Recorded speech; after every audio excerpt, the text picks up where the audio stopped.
Senhora Ministra, deixe-me só chegar aqui o microfone mais para a frente para poder virar-me para aí.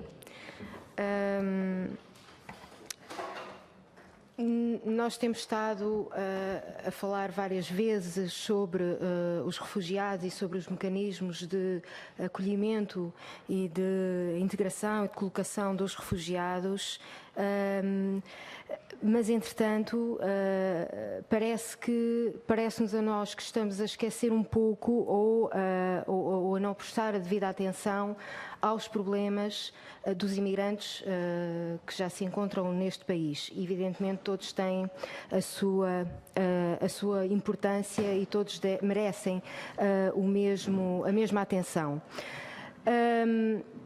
Temos recebido várias comunicações, vários desabafos, várias queixas por parte de diversas, variadíssimas associações de defesa dos direitos dos imigrantes, por parte de advogados, por parte dos próprios cidadãos imigrantes, portanto, relativamente a uma série de situações que estão a ocorrer em vários serviços públicos e que estão, algumas incompreensivelmente, quase diria eu, à margem da lei e que não se encontram, pelo menos enquadradas legalmente, uma série de procedimentos que estão a dificultar enormemente a vida e, sobretudo, a legalização dos imigrantes em Portugal. São várias as situações, eu não vou conseguir provavelmente aqui falar todas elas, mas chamo a atenção para algumas que são as mais importantes e que têm a ver precisamente com a Lei 23/2007, que regula a entrada e permanência dos cidadãos estrangeiros no território nacional, e sobretudo com o artigo 88, que regula a concessão da autorização de residência para o exercício de atividade profissional subordinada. Ora, quando um imigrante chega a Portugal e quer obter uma autorização de residência, ele tem que fazer uma manifestação de interesse junto dos serviços do SEF, ou no portal online, ou por via postal, ou presencialmente, junto do SEF. É-lhe exigido um contrato de trabalho ou a prova de uma relação laboral, o registro criminal do país de origem, o número de contribuinte e o número de identificação da Segurança Social, comprovativo de morada e um mínimo de 6 meses de contrato de trabalho. Esta exigência, este é o primeiro ponto, esta exigência dos 6 meses não está enquadrada na lei, é um procedimento que nem sempre foi exigido e que agora está a ser exigido, ou seja, o que faz com que alguém que entra em Portugal tenha que esperar 6 meses para fazer a manifestação de interesse, porque só aí é que tem os tais 6 meses, se tiver a sorte de encontrar logo trabalho, que normalmente não é o caso. E este leva-nos a vários problemas. Leva-nos a o problema principal, que é o imigrante ficar ilegal, obrigatoriamente ilegal durante uma série de tempo. Leva-nos a outro tipo de problemas, que são os prazos depois em que decorre o processo, porque ele só pode fazer o pedido da intenção de autorização de residência passado 6 meses de descontos.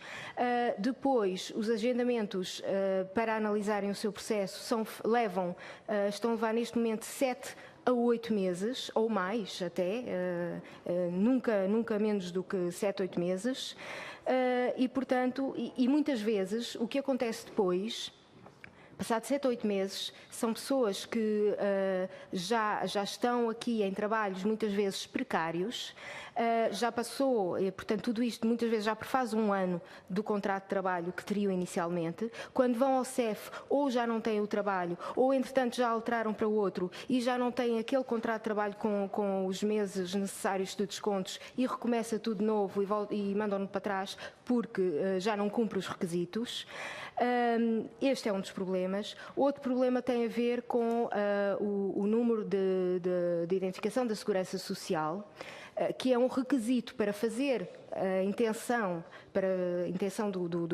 de pedido, a manifestação de interesse da autorização de residência, mas o que está a acontecer é que em vários centros distritais de segurança social do país, isto já aconteceu há uns anos, já houve orientações técnicas para os serviços da Segurança Social para resolver esta situação, nomeadamente a orientação técnica número 20 de 2007, que resolveu o problema durante uns anos. E o problema é que os Centros Distritais de Segurança Social exigem ao imigrante a autorização de residência, portanto, o comprovativo da autorização de residência para emitirem o número de identificação de segurança social. O número de identificação de segurança social é exigido para fazer o pedido de autorização de residência. Portanto, isto não tem lógica absolutamente nenhuma, precisamente por isso foi feita esta orientação técnica, mas ao que parece, de há uns tempos para cá, há vários centros distritais de segurança social que estão novamente a fazer este tipo de exigências, nomeadamente em Setúbal, começou por aí, alastrou-se para Beja, já vai em Lisboa e com certeza haverá mais centros distritais com estas mesmas exigências.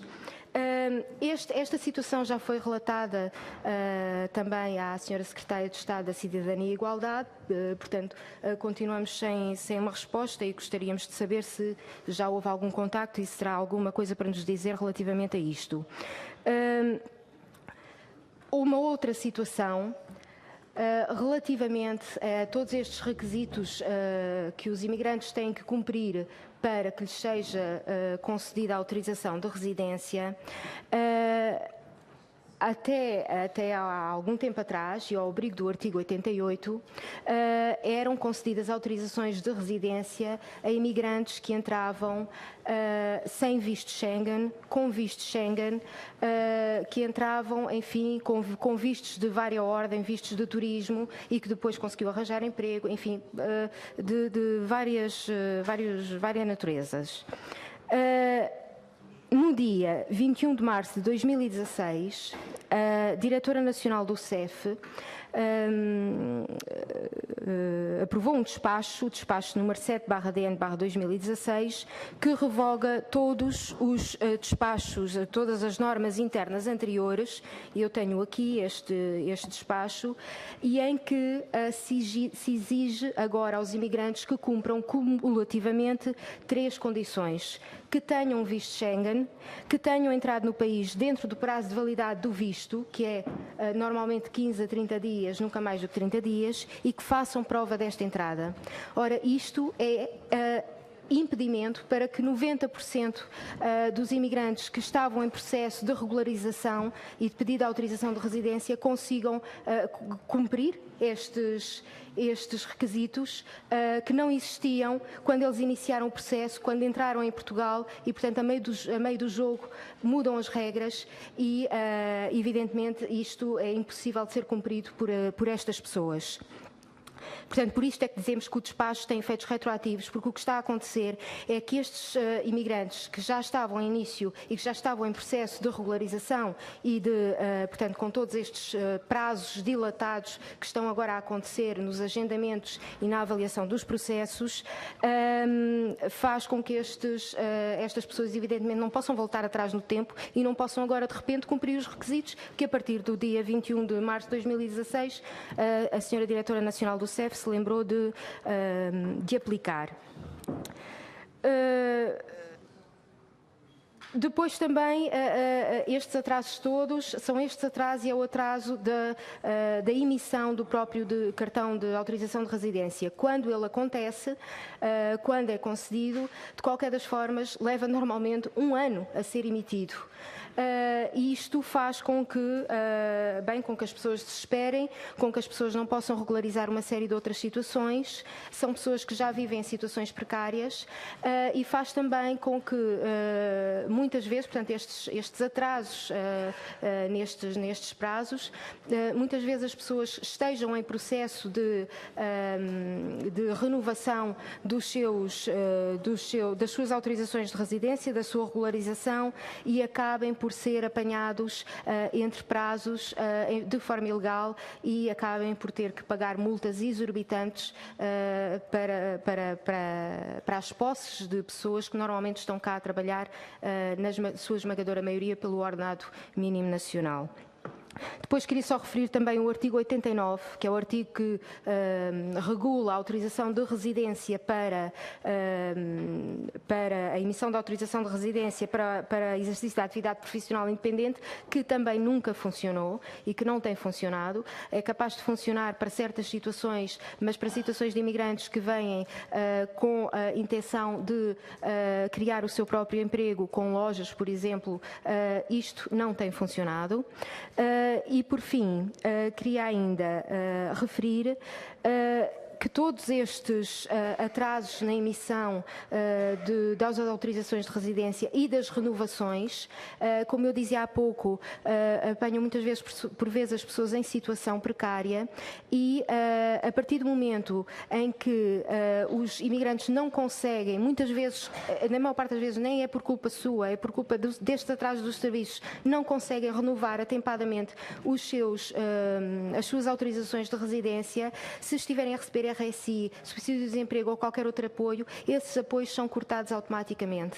Portanto, há aqui uma série de serviços, a segurança social, as finanças, uma série de serviços que estão a cumprir uma série de procedimentos que parecem decorrer do CEF diretamente, que não têm propriamente a ver com o cumprimento da legislação, mas com procedimentos e com normas que estão a ser aplicadas e que enfim, estão a tornar absolutamente impossível a obtenção da autorização de vistos de autorização de residência para os imigrantes e a tornar impossível também a sua vida aqui neste país. Portanto, era saber se seria alguma coisa para nos dizer relativamente a isso. Obrigado. Em questão às questões ligadas à lei de imigração. É uma lei que eu conheço particularmente bem. E há aqui uma grande confusão. Uma confusão que é terminológica. Como em qualquer lei de imigração do mundo, existe, mas a nossa tem várias derrogações e que, por isso, em vários fóruns internacionais, é considerada das leis de imigração mais humanistas que existe no mundo. Eu gostaria de lhe explicar. O ciclo da imigração tem uma saída e uma entrada, uma saída de um território e uma entrada noutro território. Em regra, tudo isso é regulado. Como é que um imigrante que quer trabalhar para Portugal faz? Tem que ter um visto de residência para exercício de atividade que lhe permite a entrada em território nacional para solicitar uma autorização de residência para o exercício de uma atividade laboral subordinada ou independente. Esta é a regra. É uma regra que existe e é comum em qualquer sistema de regulação de imigração, ou seja, a entrada legal no país. Acontece que, muitas vezes, o match entre a procura e a oferta no que diz respeito ao trabalho não é 100%. E por isso a nossa lei, para além da possibilidade que tem de regularização de muitas situações em que é irrelevante a entrada ilegal ou não no território nacional, estou a pensar em todas as situações do artigo 122 e todas as situações do 123, por exemplo, todas as situações do artigo 122 permitem, por exemplo, e agora vir-me aqui para o Sr. Deputado, que legalizar todas aquelas situações das pessoas inexpulsáveis, pelo que todas elas têm possibilidade, nunca o CEF poderá expulsar alguém que seja inexpulsável à luz da nossa lei de imigração, porque ele tem legalização sempre assegurada por aquela situação de facto, ao abrigo do artigo 122. E, portanto, a expulsão será sempre judicial nesse caso, porque o único fundamento que permite uma expulsão administrativa, que se chama afastamento coercivo, na nova terminologia introduzida em 2012, é a entrada e a permanência irregulares. Mas voltando à sua questão, se lermos o artigo 88, número 2, que é replicado para o 89, número 2, embora eu não considere que haja dificuldades de aplicação no artigo 89, porque a esmagadora maioria das pessoas que têm e verificam e que têm aqui, sei lá, estou a pensar nas lojas de conveniência, têm a sua situação perfeitamente regularizada a partir do artigo 89. O artigo 88, o que é que nos diz? Excepcionalmente. Excepcionalmente. Portanto, não é a regra. Excepcionalmente, mediante proposta do Diretor Nacional do SEF, ou seja, é um procedimento oficioso, não é algo que possa a pessoa solicitar e tenha direito a ela. É?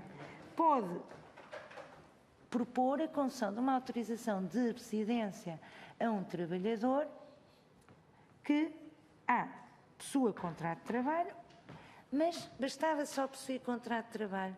Não. Precisamente para as questões ligadas à inexistência de um contrato de trabalho, a nossa lei ainda vai mais longe e diz ou tem uma relação laboral comprovada. Por sindicato, pode ser por um sindicato. Por uma associação com assento no Conselho Consultivo, portanto, uma associação de defesa. Portanto, a questão da comprovação do contrato de trabalho. E B, e é aqui que entramos no despacho, tenha entrado legalmente em território nacional e que permaneça legalmente, mas aqui tenha entrado legalmente em território nacional. Como é que qualquer estrangeiro entra legalmente em território nacional? Quando eu falo estrangeiro, estou a falar em nacionais de países terceiros, porque esta situação não se coloca em relação aos nacionais de outros Estados-membros da União Europeia e membros da sua família.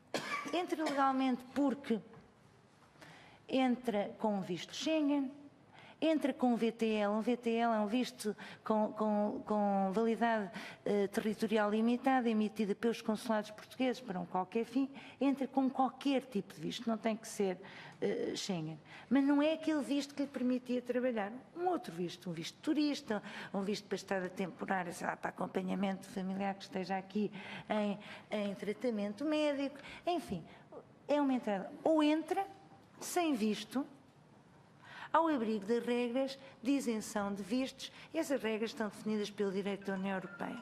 Por exemplo, um brasileiro pode entrar legalmente em território nacional sem visto, desde que permaneça aqui durante 3 meses, num período de 6 meses.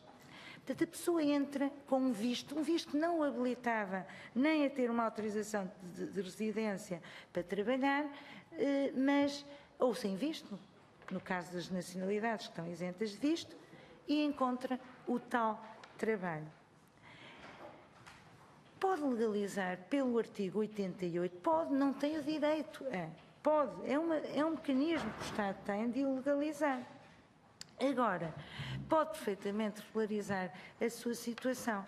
O que é que aconteceu em 2015 e teve, de facto, por uma decisão que sou alheia, houve, de facto, um despacho interno do SEF que permitia o recurso ao artigo 88.2 de uma forma absolutamente ilegal, que violava a lei.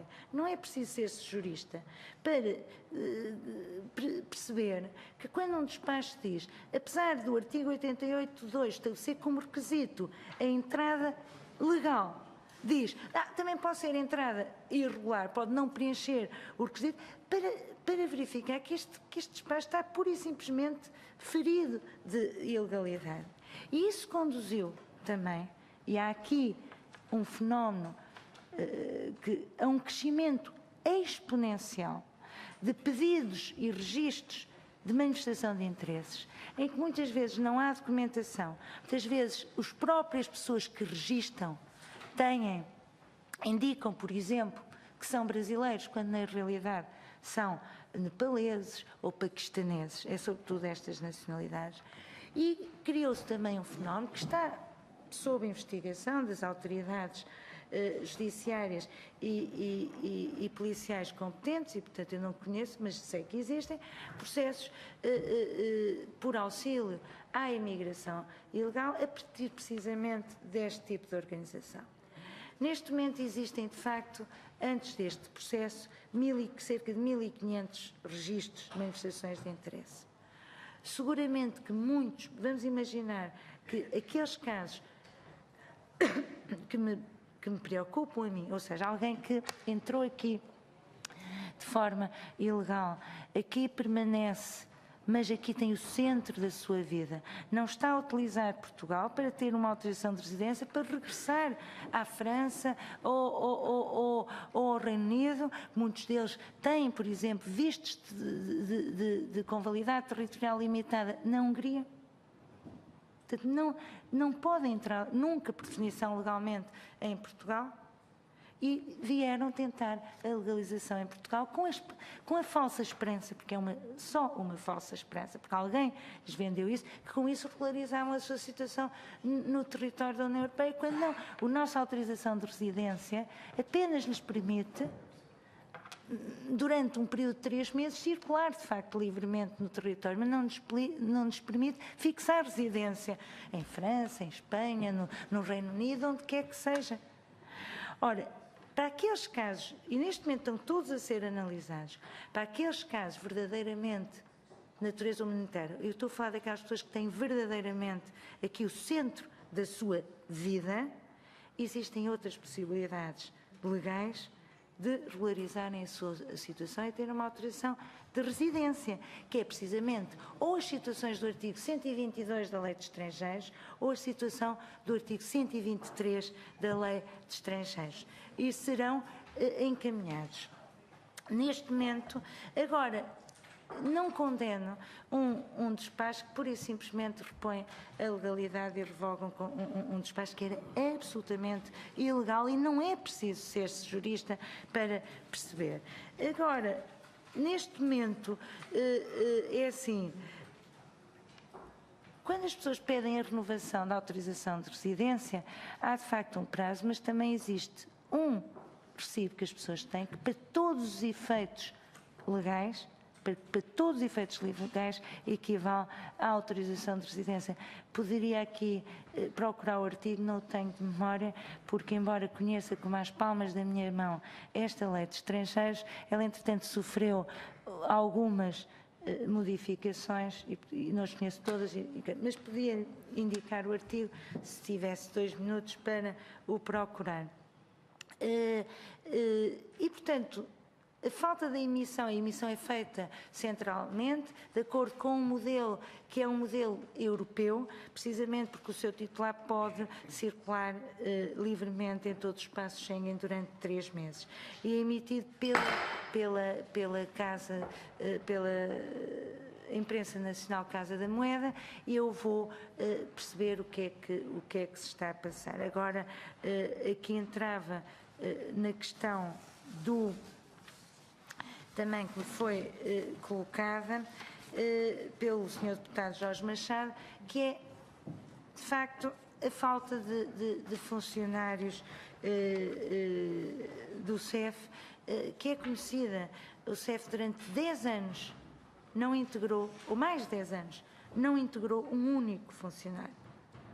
Vamos começar agora em junho com 45 novos funcionários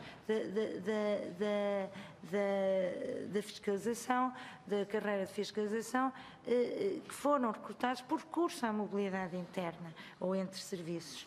E, portanto, existe de facto aqui também uma falta crónica de recursos humanos que tem que ser colmatada e vai ser colmatada com o tempo. Não se consegue fazer 2 para amanhã, porque também é necessário formação das pessoas e eu não consigo formar um inspetor do CEF 2 para amanhã. E, portanto, eles precisam de ter formação.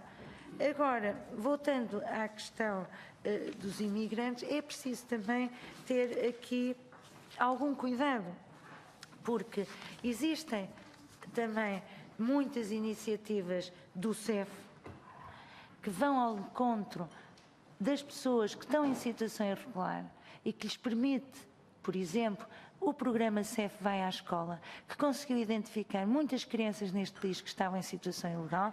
Por força do artigo 122, regularizou-se a sua situação e também por força do mesmo artigo a dos seus progenitores.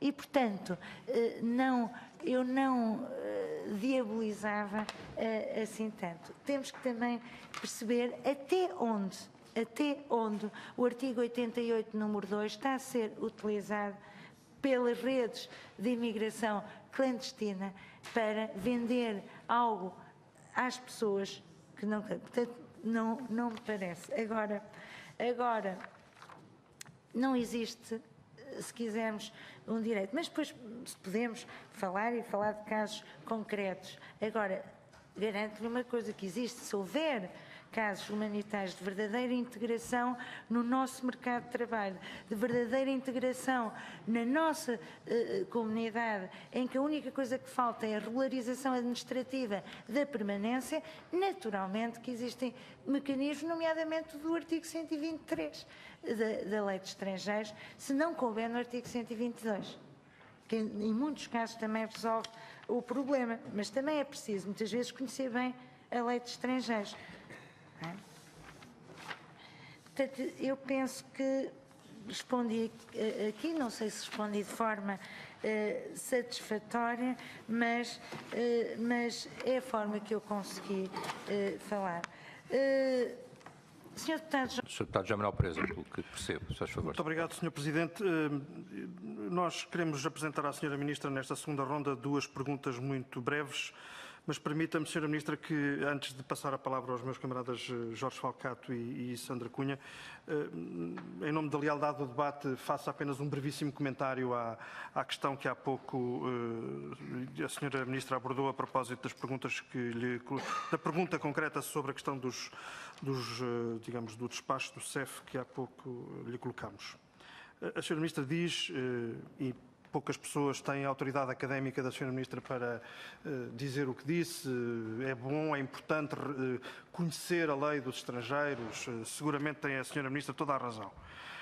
Mas nós entendemos que também é necessário, e dizemos isso com toda a humildade de quem não conhece, enfim, senão uma parte da realidade, evidentemente, mas nós achamos que também é preciso conhecer a vida e conhecer os casos concretos que nos vão aparecendo, para além de conhecermos a lei, evidentemente. Por exemplo, uma pessoa que está em Portugal desde 2001, que está inscrita na Segurança Social, que tem feito descontos regulares para a Segurança Social, que fez a sua manifestação de interesse em vir a regularizar a sua situação e que, perante esta nova situação criada a partir de março do presente ano, volta a ficar numa situação, digamos, de não reconhecimento. Segundo lugar, uma pessoa ou pessoas que tinham processos pendentes recentemente, não é? Que vão ao posto de atendimento do CEF e que afinal, e que lhes é dito, bom, afinal o senhor ou a senhora não tem o requisito X, o requisito Y ou o requisito Z que decorre do novo despacho. Diz a Sra. Ministra, e era isto que eu queria justamente comentar, diz a Sra. Ministra, bom, os despachos anteriores, ou o despacho anterior, era manifestamente ilegal e, portanto, este despacho veio repor a legalidade. Ó, Sra. Ministra, mas entendamos-nos. A Sra. Ministra terá toda a razão do mundo. Mas a verdade é que não podem ser os cidadãos imigrantes a pagar um despacho ilegal por parte do Estado. Isso é que não pode acontecer. Isso é que não pode acontecer.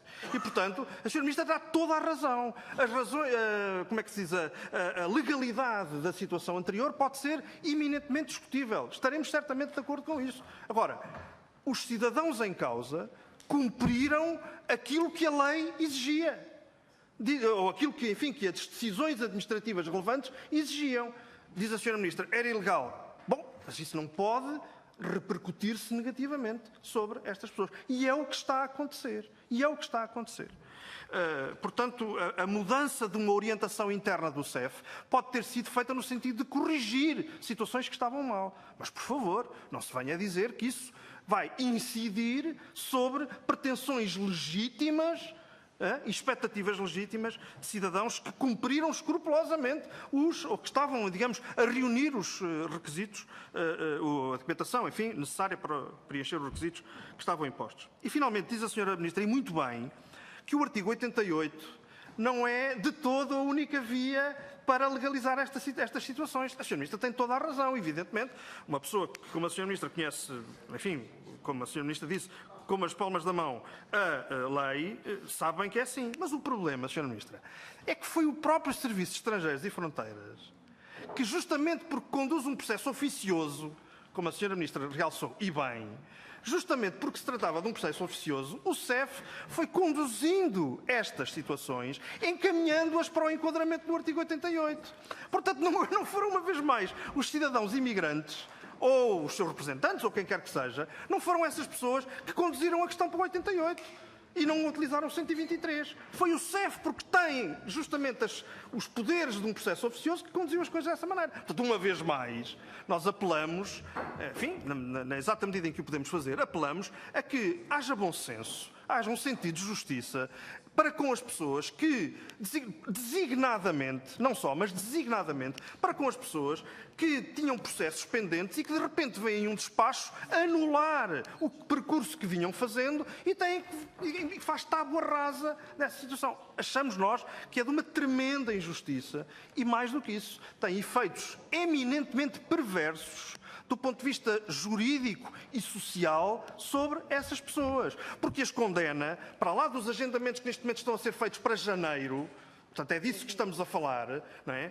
Para lá dos agendamentos que estão a ser feitos para janeiro, estas pessoas estão a ficar condenadas a viver num limbo de proteção jurídica que as condena, muito provavelmente, a viverem, do ponto de vista de mão de obra, como uma mão de obra facilmente explorável. Sabemos bem que é assim. Sabemos bem que é assim. Os trabalhadores rurais em Beja, ou a mão de obra da construção civil no Algarve. É disto que estamos a falar. Todos sabemos, não é? Portanto, creio que, independentemente da legalidade a que há lugar, indiscutivelmente, há que atender a que não pode essa correção da legalidade ou da ilegalidade repercutir-se negativamente sobre um grande número de pessoas, que estava a percorrer o caminho que a administração lhe tinha dito para percorrer. Pronto, era este comentário que eu queria fazer, Sr. Ministro, peço desculpa e passo já a palavra.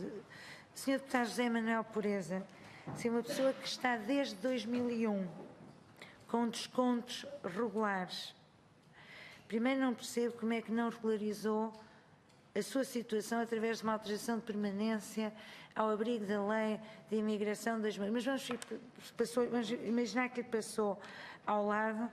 É assim, aquele despacho tal que permitia qualquer tipo de entrada legal ou ilegal para se poder fazer a manifestação de interesse e que levou com segurança, lhe digo, a utilizações abusivas e instrumentalização de muitos estrangeiros através de redes sem escrúpulos, ele é só de 2015, também não percebo como é que 2001 até hoje fez. Mas vamos imaginar que esta é uma situação real. Alguém que está aqui desde 2001 com descontos regulares, manifestação de... não tem filhos, pois não? Porque se tivesse filhos era muito fácil a legalização. Mas imaginar que não tem filhos, mas está inserido no nosso mercado. É uma das tais situações que não vejo como é que não possa ser regularizada através do artigo 123. Porque é aquela última raça. Agora, de facto, há processos pendentes em total despacho que permitia tudo, contrariamente à lei, e este não decorreu sequer um ano. Agora vamos imaginar todas as manifestações de interesse, são cerca de 1.500 nesse período. Aqui vamos ter que analisar caso a caso. Primeiro porque há casos claros de fraude, pessoas que indicaram ser brasileiras quando eram paquistanesas. Houve um enorme fluxo de indostânicos neste pequeno período, assim, algo que foi muito maciço.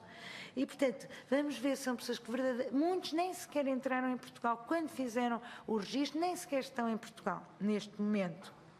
Mas depois, seguramente que no meio dessas pessoas, existirão outras que, de boa fé, aqui têm o centro da sua vida privada, aqui têm o seu trabalho, e para esses seguramente que haverá uma solução na lei, porque ela é, apesar de tudo, o suficientemente flexível para coisa. E mais, e vou-lhe dizer, e também há situações, há pessoas, basta que tenham entrado com, vamos imaginar, nessa situação, com visto que, apesar de tudo, em Portugal e que caducou, há sempre a possibilidade de prorrogar retroativamente as permanências e, portanto, soluções, vias de legalização bastante imaginativas nesta lei de estrangeiros existe. Agora, o que o CEF tem que também fazer é, havendo indícios fortes de que naquele momento e durante os últimos meses e casos que estão sob investigação da polícia, que houve uma utilização do 88.2 por algumas redes de imigração clandestina, houve. E, portanto, temos que separar o trigo do joio e esses casos humanitários. E seguramente que poderá em privado assinalar alguns casos e teremos que analisar. Mas é como digo, acho muito estranho que alguém que esteja aqui desde 2011, com um contrato de trabalho, com segurança social, que não tenha... É que mesmo antes desta lei existir, em 2007, tivemos uma outra de 2001 que criou as tais autorizações de permanência, em que era um processo de regularização permanente muito agilizado. E todas elas, com esta lei, foram convertidas em 2007 em autorizações de residência. Portanto, a menos que exista um impedimento legal que eu desconheço, neste caso concreto, de qualquer das formas, se é mesmo assim, se não há nenhum, penso que o artigo 123 poderá, neste caso concreto, resolver o problema, se não mesmo o 122, não é?